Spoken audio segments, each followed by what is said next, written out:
welcome to the Winners Found a Way show. I am your host, Trent Clark, coming to you from my cabin up north, man. This is my world. I'm constantly on the go, on the run, and I am the CEO of Leadershipity. I am a serial entrepreneur, seeing companies and helping them grow all over the world. I'm in just outside of Traverse City, Michigan today, working with a fabulous group yesterday in the HVAC space, which is always a bunch of fun.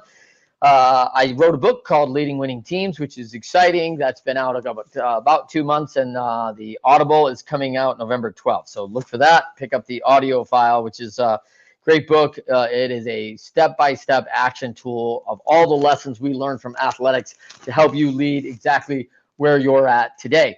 So I am super excited to have a great show again for you. As most of you know, people know me most because I spent over 13 years of professional baseball coaching in 3 World Series. Part of that baseball journey was with a young man named Mark Shapiro. And Mark and I were together with the Cleveland Indians. Mark was the minor league director when I arrived in a major league contract and working player development with Mark. And his father, Ron Shapiro, started a great wealth management and agency group for athletes. And he represented Cal Ripken, Kirby Puckett, amongst many, including 22 of the 1983 roster of the Baltimore Orioles, which is crazy. And today I welcome my special guest, Andres Lares, who is the managing partner of Shapiro Negotiations Institute, which he is bought from Ron. He is directing traffic with partners, and it is super exciting to welcome you, Andres. I have lots of questions for you today. And thanks for having me, Trent. Excited about today. We'll tell them all first where they can find you, because I know people are trying to get a hold of you. You've worked with tons of teams, tons of organizations, a lot of NBA teams, including the Brooklyn Nets, a bunch of other teams, the Cleveland Browns in the NFL, obviously your baseball background because of the organization. Big organizations like the medical team of Johns Hopkins, and of course, Ohio University, where you're also a graduate of. Go Bobcats. So tell them a little bit where they can find you, because I know people are going to want to reach out to you. Yeah, I mean, I think the 2 best places are our website, just because we constantly have some content, the blog, and other resources. So ShapiroNegotiations.com. And then, like everyone else, probably realistically LinkedIn. So whether it's our company page or my page, please do not hesitate to reach out. And just like you wrote a book, and so I know how passionate you are about it and how much effort it takes to do that. My partner, Jeff Cochran, and I wrote a book a few years ago now, about 3 years ago, and it's called Persuade. I know we're going to talk about that today, so it's another way to kind of take a look at our resources. Yeah, that is awesome. So for everybody out there, go out and pick up Persuade. I mean, this is one of these things. Probably Donald Trump made this kind of famous, the art of negotiation, the art of the deal, and blah, blah, blah. But this is a step-by-step manual of the 4-step process to influence people and decisions. And if anyone's been involved in leadership, sales, I mean, any interactions with people, this is something we really have to get right. I mean, and as for all the entrepreneurs out there, which there are many downloading this show, this is critical step number 1. We are always in process, in communication with people, and we are trying to direct steps of educating and being trusted advisors to people for our products, for our services. And Persuade is it's a must-have for every person's bookshelf. So great book. Appreciate that, Trent. And like you said, I think if you're saying the word leadership, you probably need to say the word communication as well. You talked about trusted advisor. I mean, these are things that go hand in hand. And so certainly central to any good leader is able to listen well, communicate well and effectively, and becomes a trusted advisor, and people go to them, and there's credibility and trust built. Yeah, let's talk a little bit about this, like Ron's perspective. Ron, who started this firm years ago, hey, I want to be an agent. I mean, his whole life pivoted this as he represented all these athletes, which is super cool. That's fun, awesome. But what's interesting to me is that when this pivoted for him, this was where his passion was at. This is where, like, man, how we treat people. Mark actually said this on my show originally. It's in the book. In my book, in Leading Winning Team, Mark talks about his father, about how he treated everyone equally. Like, listen, everyone's running the organization. And Mark and I were very intentional, and he taught me this, about when we walked into the stadium, about talking to the concession folks and the people that were working custodial services, keeping the stadium clean. And those were some of our best relationships at the ballpark, because, you know, when you walk in the ballpark at 6:15 in the morning and leave at midnight, the only other people are these people, right? These are the people who work on our schedules. And like it's great to know folks that are there who really care about their job. And what I love about the United States of America is we are not a station and class society. Like, that is not something we sign on for, even though maybe it's unsaid in certain environments. It's not the way we were taught it should be. And I love that. And Mark talked about how his dad influenced him that on his journey growing up.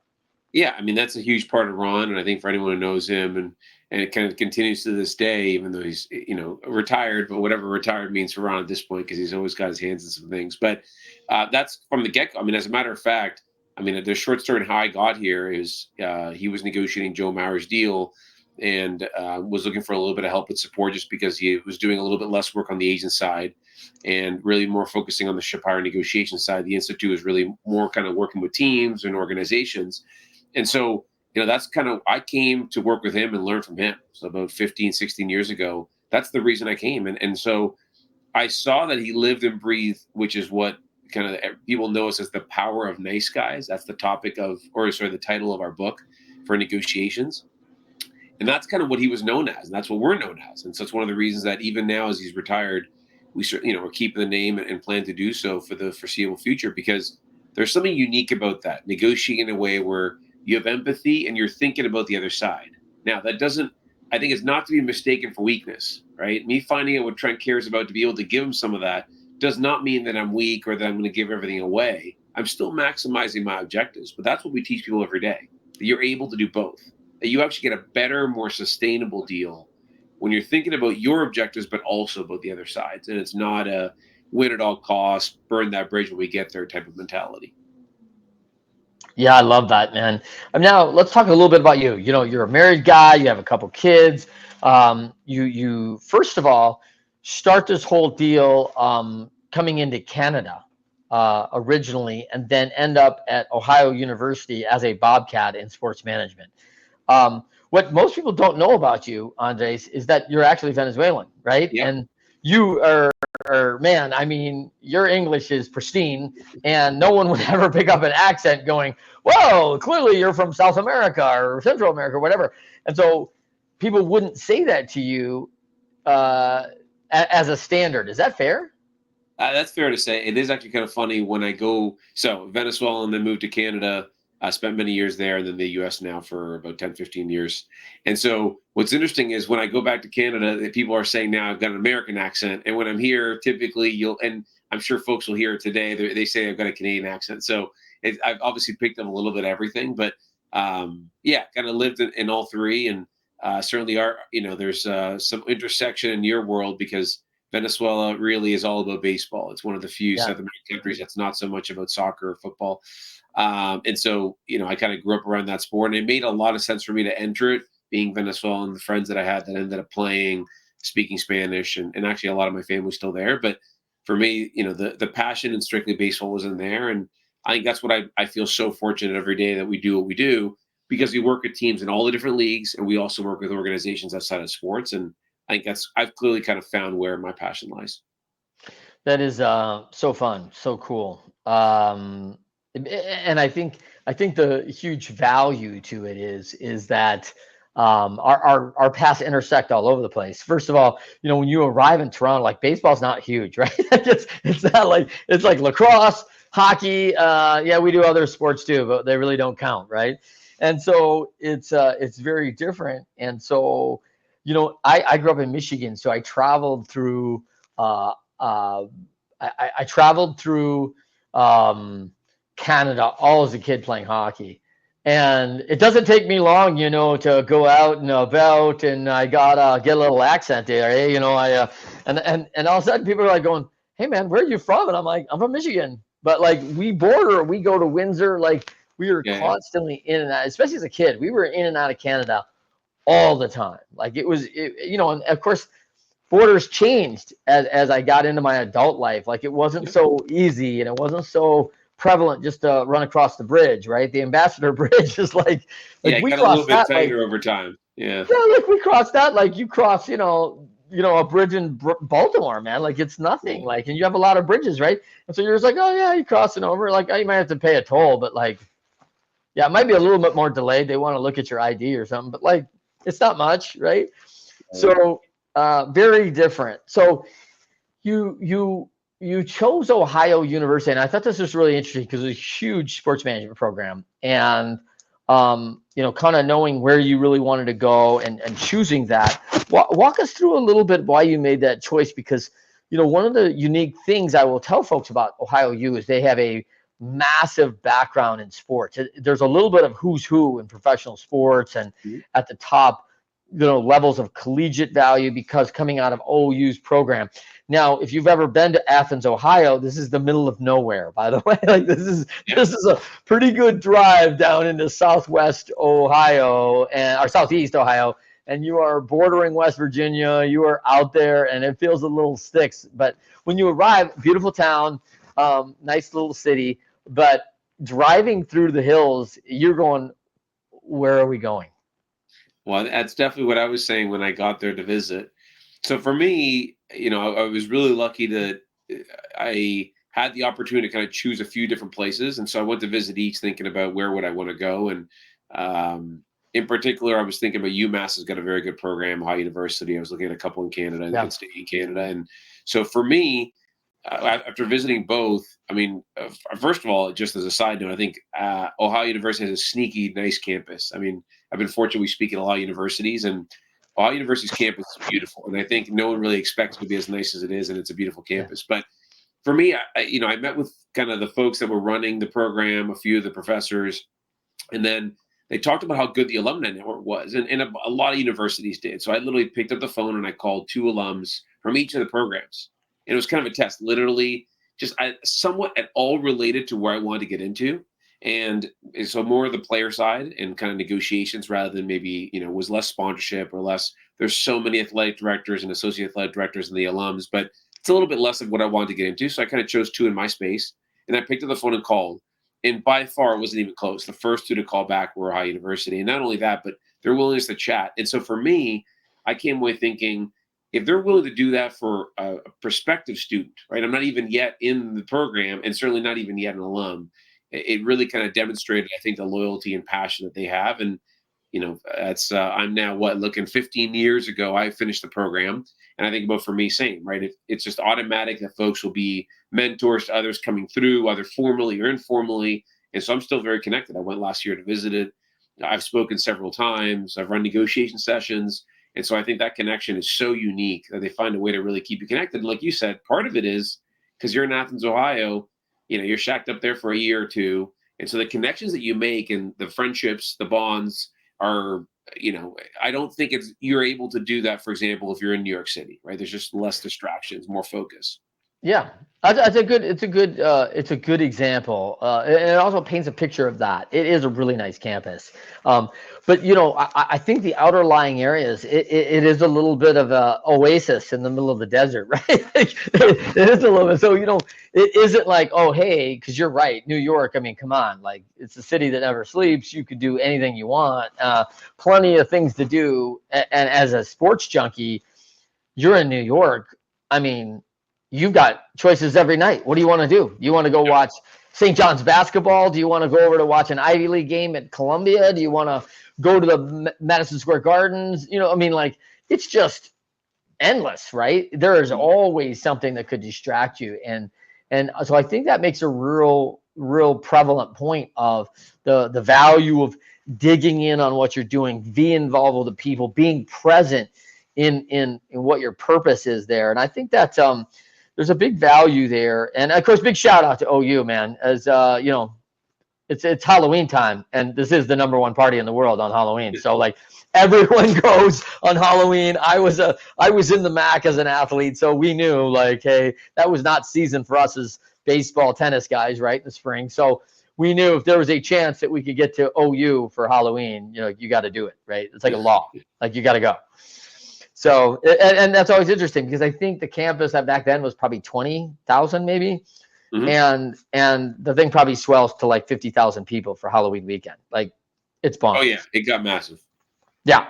And it's the old college living. Like Andres never knew how he had this many friends till like 17 people want to come visit him on Halloween weekend, and like people are sleeping like bears. You're like, on the floor, couches, and you're like, well, I told 4 friends they could come. My roommate told 4 friends. My other roommate told 4 friends. Oh, we got a house of 17, right? It's like, oh crap! Like, wait a minute. So that's how it goes, and just a ball. But let's move into diving into, the book, man.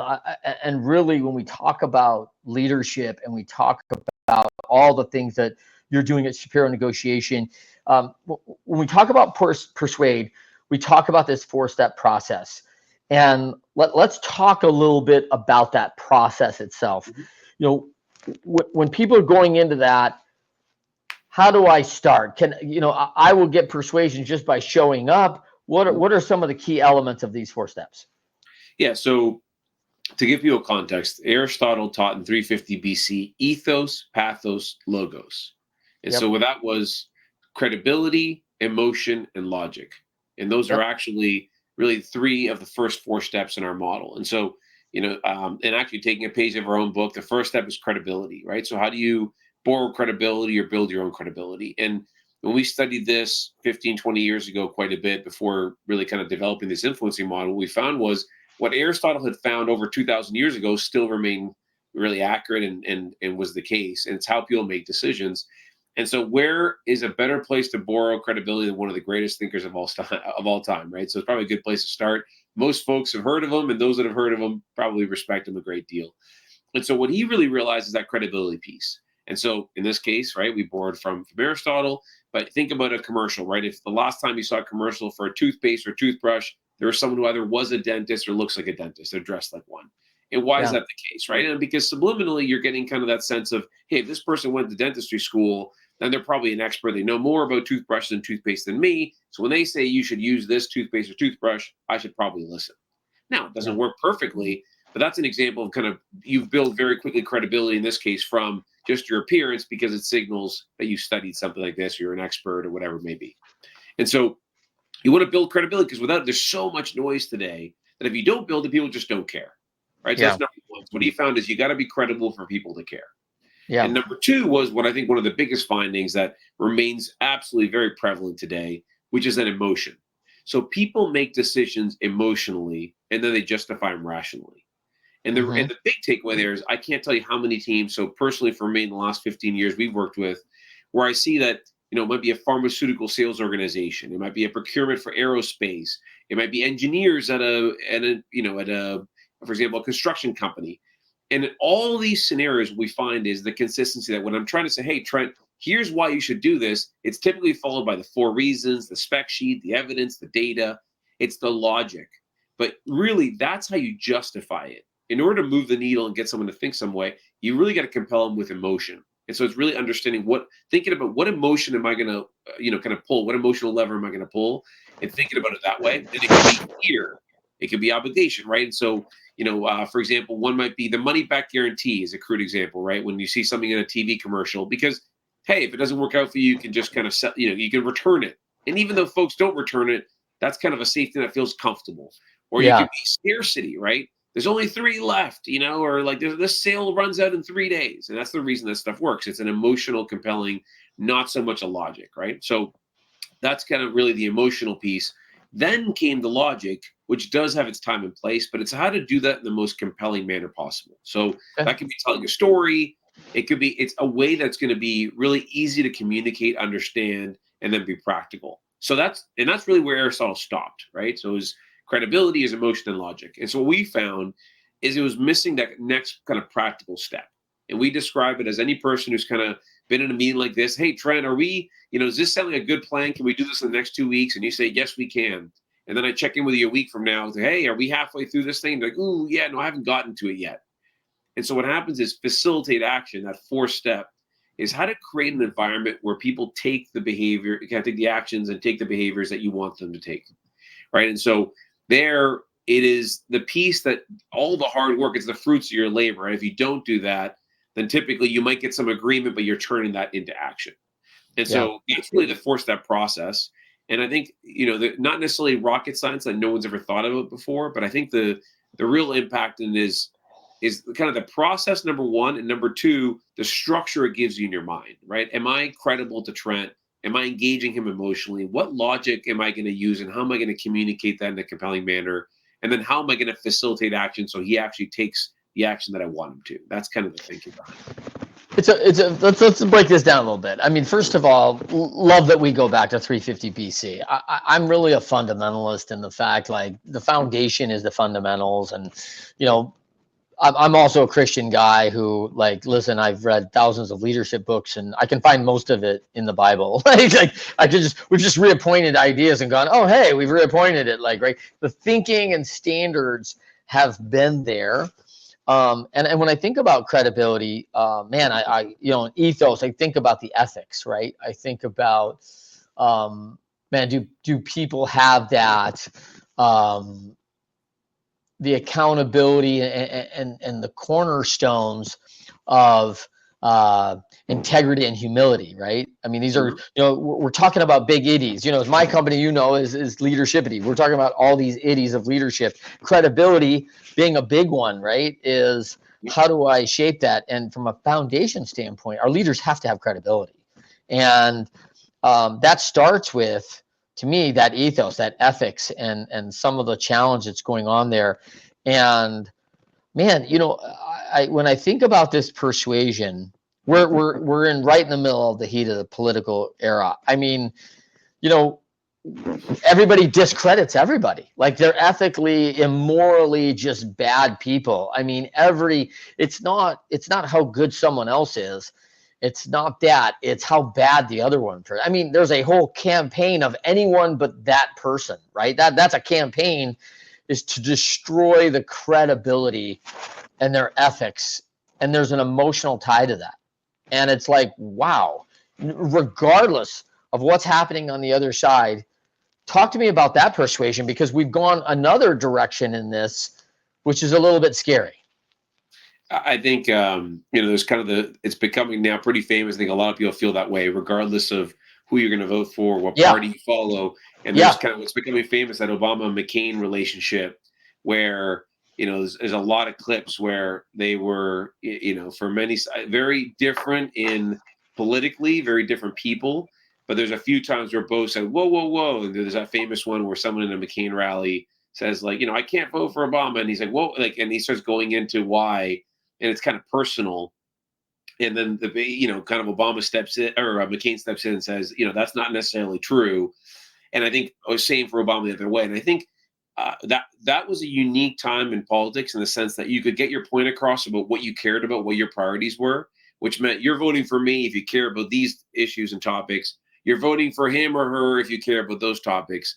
But I'm not going to spend all this time bashing the other person, right? There's going to be kind of a mutual respect there, based on whether it's the body of work, and also because the moment your entire campaign or the way you present yourself, or the way your company presents itself, is all about bashing the other side, what do you have left, right? And so, and I think, unfortunately, that's not where we are. And I think that's part of, what excites us about, really what we took over, right? This is kind of Ron's foundation for the first, 15 years and or more. Kind of 2/3 of this company has been Ron. And I think the power of nice and the concept of empathy, emotional intelligence. But I'm hopeful that over time people will kind of get some of those core, like you said, it's not even almost morals, but it's that foundation around, you don't have to bash someone else to prop yourself up, and that you can listen to someone. And as a matter of fact, the best conversations are where you listen to someone who thinks very differently and you respect them. Doesn't mean you have to agree with them, but you respect them. And unfortunately, we're so far from that. Oh, I lost you there for a sec. Muted.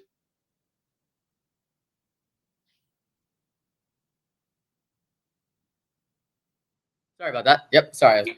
So I think that that makes a lot of sense, because there's no healthy debate, right? We're not, and I think it's logical that, Andres and Trent grew up with different experiences, and we have different views of that. And it's not right or wrong. It's just different, and different's okay. Like, and we can agree to disagree. And I think we've lost that. I think we've lost that ability because I think the emotions run so high. And I tell a lot of people, like, regardless of what side you're on, you're not voting for people, you're voting for policy. Like, you've got to decide, like, hey, what is someone talking about I'm going to bring to this? And you got to decide, like, hey, does that fit what I believe or not? And it's a challenging thing because it feels like emotion rules the day and logic is getting pushed down. Because I like the way you said that we're justifying it and rationalizing our emotion. Like, this is the way I feel, dang it, Andres, and there's nothing you can say to change that. And it's like, if I say the trees are purple, I will look for all indications to rationalize that being true. Even in the most minuscule moment, I'll be like, oh, see, look at that one leaf that fell. You can see it's all turning purple because it's fall colors. Right now, this is a purple tree, Andres. And I can try to convince you of that, but it's almost illogical, right? Yep. Well, so it's interesting you say that. We talk about the example of, if we talk about right now, so for example, I've got a Jeep Wrangler, and I remember I got one, and one of our neighbors wanted to get one. They decided not to. They got something else, and I got one. And we were just talking about the Wrangler a bit for a couple of days when we got it, because I had been looking at a few. And so then, remember him telling me a few days later, like, I'm seeing Jeep Wranglers everywhere. Yes. And he wasn't actually seeing more Jeep Wranglers. He was just thinking about the Jeep Wrangler, and so he saw more of them. Yeah. Right. So that's the lens with which we see life, right? So there was just as many Jeep Wranglers on the road that week and the previous week, but because he was thinking about it, he noticed more of them. And I think, that's really kind of the point you're making there. And I think that's in leadership too. If you surround yourself with people who are going to just tell you what you want to hear, you're going to limit the growth of your company. You're going to limit the growth of of yourself personally, personal development. And so it's hard though, right? Because the opposite's hard. To have people who think differently means there's going to be discussions, disagreements. It's less efficient. Now it should be a lot more effective, but it's less efficient. And so I think people kind of fear that and turn away from it. Yeah, it's a very, the car example is a great one, right? And everyone's felt this. Like, oh man, I just found this car I've never even seen before, but I really like. And all of a sudden, I saw 20 today. I've never even seen this car, and today I saw 20. They were always there. You just weren't focused on that vehicle, right? Yeah. And it's a great example of that. So let's talk about I was reading through. Actually, I was reading through Revelation this morning, and I was reminded, like, man, there's a lot of factors where we get into this, all promise and no performance, right? Like we say we're going to do things, but then there doesn't match. As we're talking about the credibility, the emotion, the logic, we get into that. But without the action, big challenges, right? Because then there's not another itty, right? There's a lack of dependability, and something's off, like something's not lining up with, hey, I'm saying one thing and I don't really do it, right? Mm-hmm. Walk us through how you're challenged as, like, people lose that persuasion, because even if they've got the first three dialed right and lose the last one. Yeah. So I think a good way to kind of walk you through the way we think about that hopefully will help listeners to kind of have a structure in their mind, is that if you think about what trust is and credibility is, we have a kind of a trust equation we walk people through. And one of them is that you're bringing value to the table, right? So I'm going to keep going to Trent if, let's say you're my salesperson at a company because you bring value to the table. If I'm a partner, you're whatever it may be, fill in the blank, right?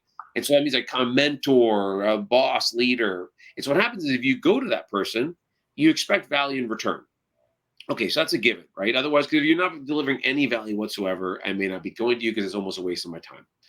And then there's a couple others, but one of the key variables in that equation as well is reliability or consistency.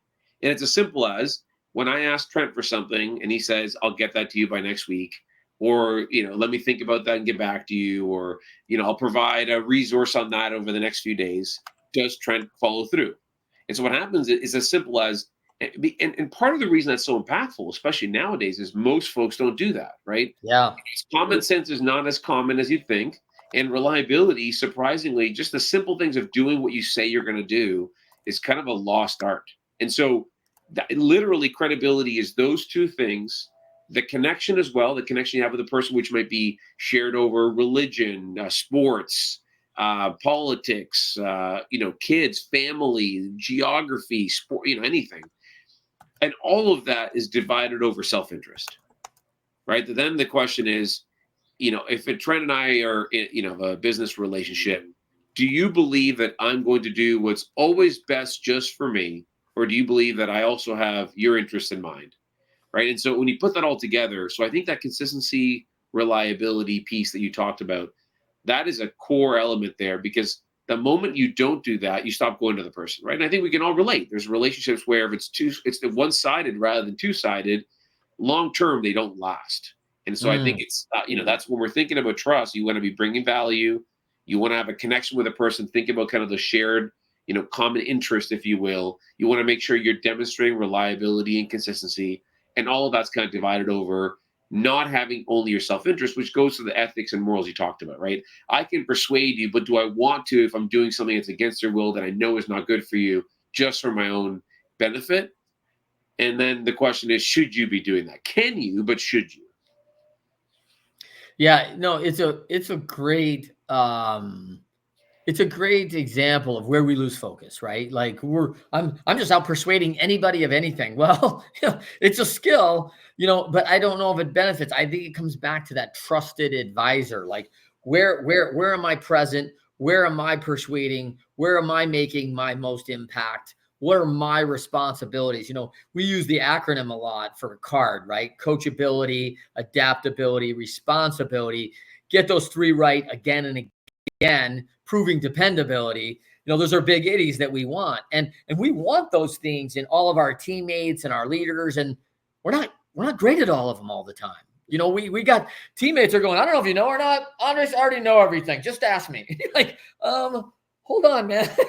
Like, I don't know if coachability is on the front burner if you're always the yeah, but guy. Yeah, but that's not the way we done it. Yeah, but that's not the way I was taught. Yeah, but that's not the way I learned it at Ohio. That's not, yeah. And they're like, wait a minute.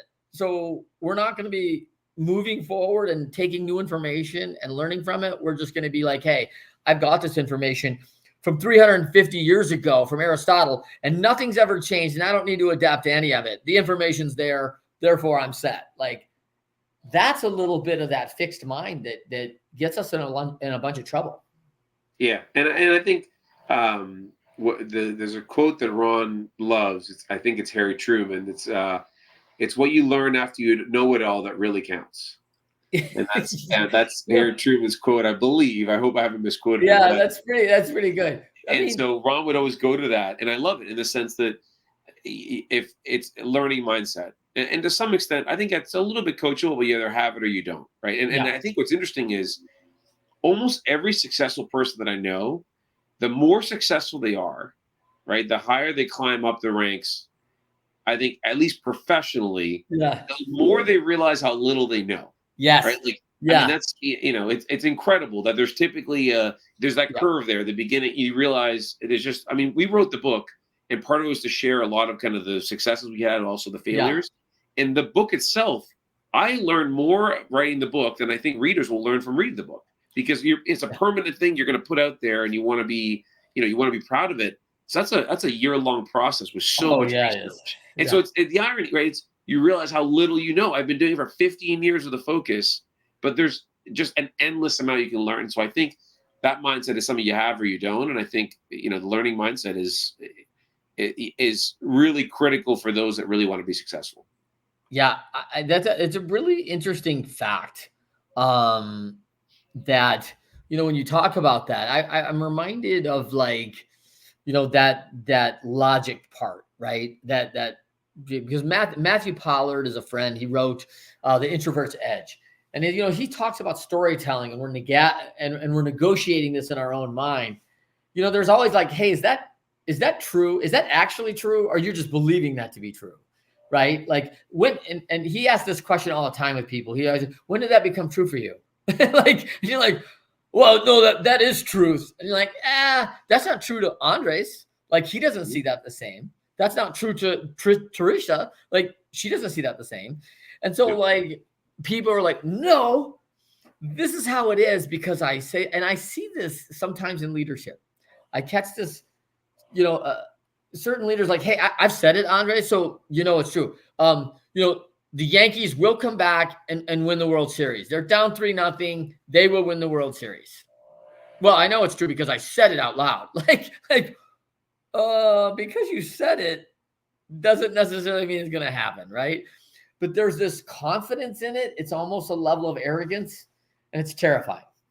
I love that when this become true for you. I had not heard that before, and I really like that because I think again that goes back to kind of one of the things we've talked about today is the empathy about thinking, understanding you've got a view based on your experiences. Yes. And understanding that you talked about kind of the Bible, right? And it's four people are telling a story about many of the same things, but they tell it differently. Yeah.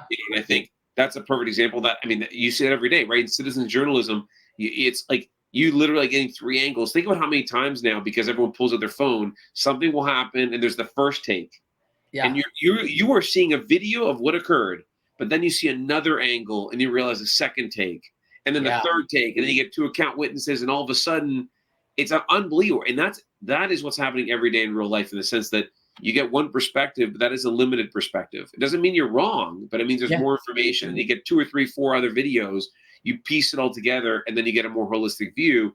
And those that already made their mind after the first video, it's too late for you. Every other video will be another Jeep Wrangler you see, right? But the flip side is, if you can keep your mind open to the 4 other videos before you make a decision. And I think, so I love that quote. I think it takes me to that too. I think about it all the time too. It's hard not to jump to conclusions when you get one piece of information and it looks obvious, it looks clear. And so it's hard, when to make a decision based on the information you have and when to hold off and get a more complete picture. Yeah. And I think it's really good. I tell a lot of leaders, like, you be very forthright and strategic with your words via email. That is a medium that gets lost. And you probably worked with some of the leaders who write like the 2-page dissertation, right? And I'm like, hey man, have you read the Bible? Like, everyone interprets that the exact same, right? Everyone's got their own. So they're going to read 2 pages, and 10 people on your team are going to think this and go, hey, I see it this way. 10 are going to see it this way. 10 are going to see it that way. We all got different interpretations of what this email means. And because I wrote a bunch, everything's up for interpretation, right? And it's like, oh my gosh, did this thing not land? Like, holy cow. And it's a challenge. And the dangerous thing that I see in this environment, coming back to your Jeep Wrangler, is I see these people now pulling in the driveway. You and I are sitting out front on our chairs having a good conversation. They go, Andres, Trent, what do you think of my Wrangler? And we're like, clearly that is a Corvette, bro. Like, I don't know no, this is a Jeep Wrangler. And you're like, what are you talking about? Like, and they have like convinced themselves. I saw the one video. I bought it because the salesperson told me I need a Wrangler, and he told me it was a Wrangler, so it's got to be true. And you're like, it's not a Wrangler, bro. Like, it doesn't even say Wrangler on it. Like, and yet all the evidence points to, I took one thing and I took that one thing and I just believe it to be true. They cannot support another lens. They cannot support. It's terrifying to me right now, Andres, and I see it a lot, and I see it with really intelligent people. Yeah, and I think that hopefully that's a lot of the stuff we're talking about today, having processes to help you be more objective, having process, to think about things. I think, a lot of the kind of the themes that we talked about today, the empathy, emotional intelligence, objectiveness, having processes. I think all of those things, whether it's for leadership, for communication, hopefully, and I think before we get too pessimistic, my gut says that these are things that have been going on for a long time. Mm-hmm. And I think they may be more prevalent because of social media, because of lots of other factors. But I also think that we see them more now because of the way kind of the world works in communication and technology. So a little bit of me thinks that it's kind of like generations. Every generation thinks, not necessarily badly, but thinks that the one after them is kind of lazy and, Yeah.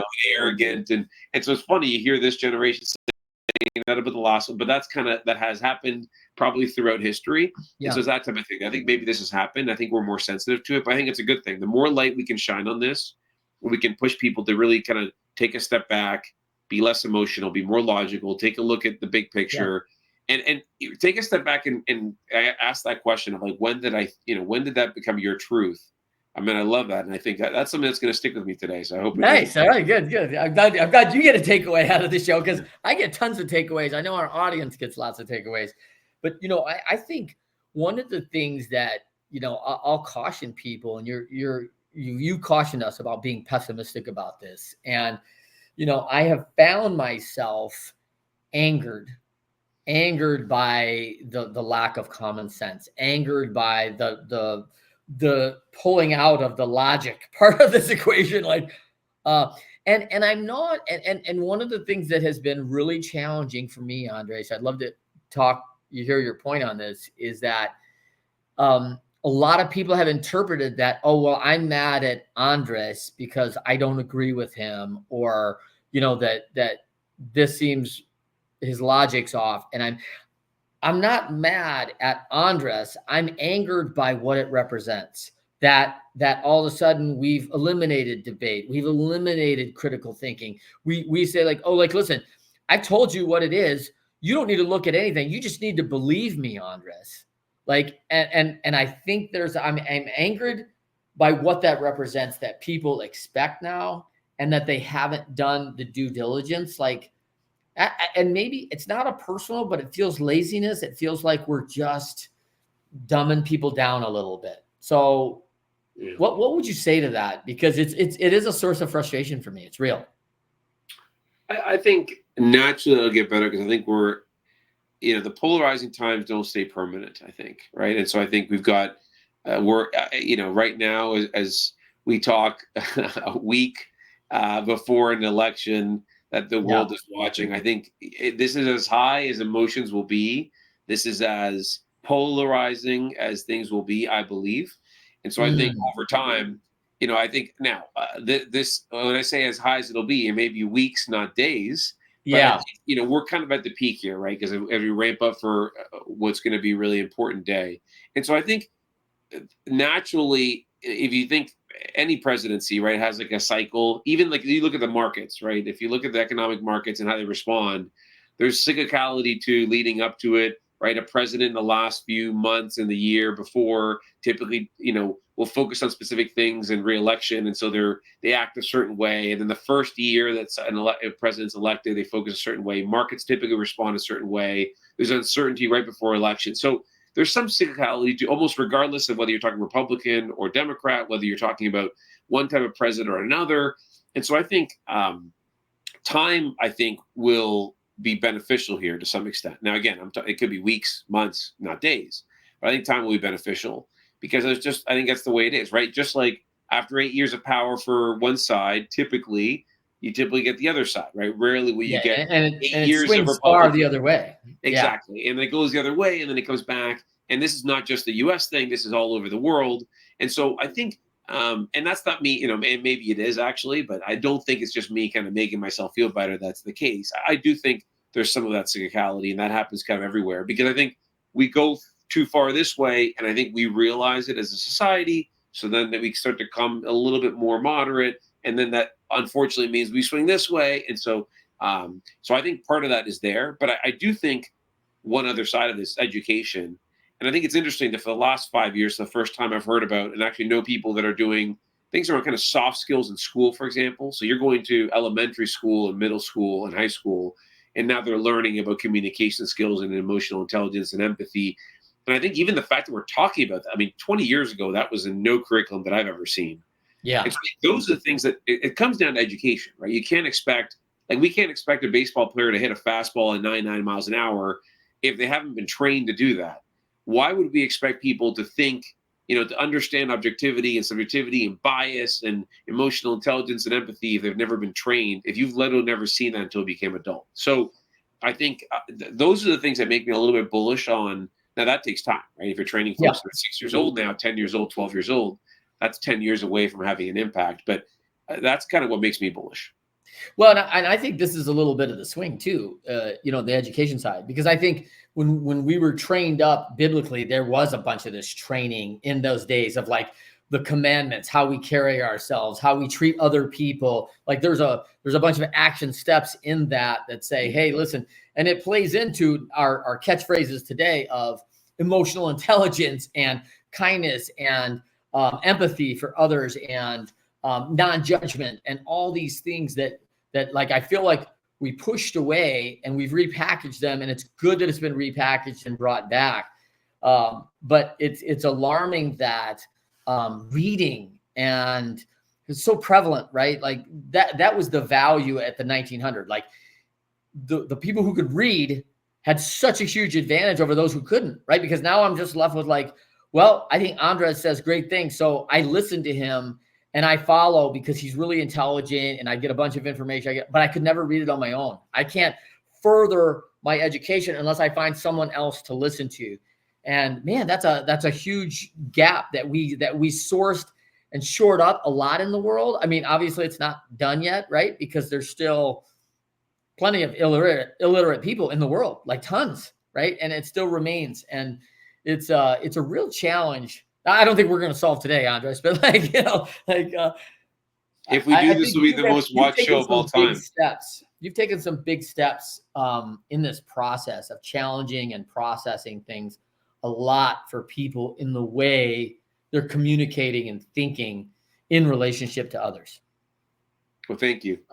So yeah, I mean, I think both of you and I hope that folks will listen today and get some practical things out of this, whether it's the first process but also kind of challenge themselves to, to think about when something became a truth for them, how it became a truth for them. Are they still open to, is there a learning mindset? I think all those things we talked about today will benefit. And, when we say them out loud, to be very clear, it does not mean that I certainly have not mastered it. And I say it as much out loud for myself as I do to remind myself to do it as for folks that are listening. And so I think that's kind of it's a never ending pursuit. Yeah. No, I think that's really good. I love the African proverb because I have to, like you, instruct all over the world, right? And I enjoy the heck out of it. But I also recognize, like, don't hold me as the standard, right? I like the African proverb that says, sharp spear, dull handle, right? I'm just holding the thing, like, right? And it doesn't mean like I've got it all figured out. Like, I'm a heck of a teacher of time management. I'm a poor executor in action, right? And even though all the athletics, all the things of all balancing this time, I recognize, man, there's still shortcomings, long way to go. I love one of the quotes that we talked about offline, which is, the main ingredient of stardom is the rest of the team. Was that a Ron quote? Where did you get that quote? Say that quote again. The main ingredient of stardom is the rest of the team. I think I'm not sure if it was a wrong quote. I mean, we've heard it around the office. Yeah. But this is where there's so much to learn about sports that can be passed on to the rest of business and life. Is that if you think of the best athletes at the top of their game, I think they realize, obviously, Tom Brady and Michael Jordan, Steph Curry, all these athletes are a driving force behind their success. But I think they realize they can't do it alone.